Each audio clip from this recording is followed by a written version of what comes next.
حديثك صحيح مسلم داهاتوا إمامي صفواني كري عبد الله رحمتي خوالي بيت فرميه روشتم بو الشام شوم خزمتي إمامي أبو الدرداء بو مالي خويان أبو الدرداء يكيق للصحابة كان بيغمري خواه صلى الله عليه وسلم أبو الدرداء أفرميك روشتم مالي أبو الدرداء للشام صحابي خوشويستي بيغمري خواه صلى الله عليه وسلم تماشام كل مال نية بلام خيزاني كأم الدرداء لمالو أفرميت شاكو تشونيم لقل خيزاني أكرت خيزاني وتي أمصال أتشي بو حج صفوان أروي بو حج وتنبلي أروم بو حج فرمي دا دعاي خير ما بوبكا دروستا كسي تشوفو حج وبو عمره بري دعاي خير بوبكا بلام أوي كدلي اللي ناوم بينا أما عشاير اشتي ولا دينانية اشتيوانية ناوم بينا اللي بعنا ناو هێنان دوو معنى هەیە ناوهێنانەوە معنای کە خەڵکی خورافی تێگەشتووە ئەوە غەڵەتە بەس ئەگەر ناوهێنان بە دوعا بێ دروستە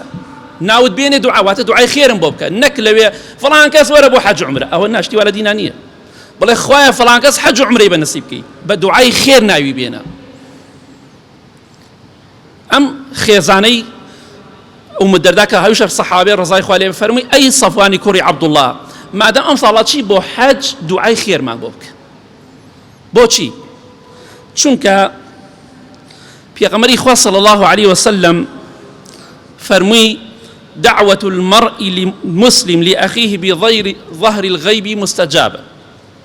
عند رأسه ملك موكل كلما دعا لأخيه بخير قال الملك الموكل آمين ولك بمثل فرمووی چونکە پێغەمبەری خوا صلى الله عليه وسلم فرمووی هەر کاتێک مسلمانێک لە پاشملە واتە ئەو کەسە لەگەڵتا نەبێ دوعای خێر بۆ مسلمانێک بکات دوعاکەی قبوڵە تۆ شەڕۆی بۆ حەج من لە شام و تۆ لە حەج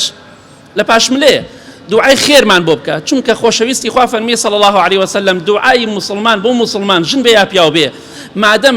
لە پاشملە بێ و کەسەکە ئامادە نەبێ قبوڵە مستەجابە بۆچی قبوڵە فەرمی ئەو کەسێک کە دوعا دەکات بۆ مسلمانێک بۆ برایەکی خوشکێکی خۆی لە دیارسەری ئەو ئینسانە مەلایکەیەک وەستاوە ئەها مەلایکە تەرخان کراوە بۆ تۆ بۆچی لەبەر دوعای خێر بۆ خەڵکەکەی هەر کاتێک دوعات کرد ئاوا ئەگەر دوعات بۆ خەڵکی کرد مەلایکە دێتە دیارسەرت هەر دوعایەک بکەی بۆ ئەو مسلمانە ژن بێ یا پیاو بێ ئەو مەلایکە دەڵێ ئامین واتە خوای گەورە دوعات قبول کات ئەوەی کە داوای دەکەی بۆ مسلمانەکە خوا بە تۆشی ببەخشی بۆیە زانایان دەفەرمون ئەگەر کەسێک حەزی لە شتێک بوو با دوعای خێر بۆ خەڵکی بکە بۆ نمونە حەزم لە حەجە دەڵێم خوایەگیان حەج بە نسیبی فڵان و فڵان و فڵان بکەی مەلایکە دەڵێ ئامین خوا بە نسیبی تۆشی کە خوایەگیان عومرە بە نسیبی فڵان و فڵان بکەی ئەو مەلایکە دەڵێ ئامین خوا بە نسیبی تۆشی کە خوایەگیان سەرۆت و سامانی فڵان کەس و فڵان کەس زیاد بکەی مەلایکە دەڵێ ئامین خوا سەرۆت و سامانی تۆش زیاد کە هەر دوعایەتش بێ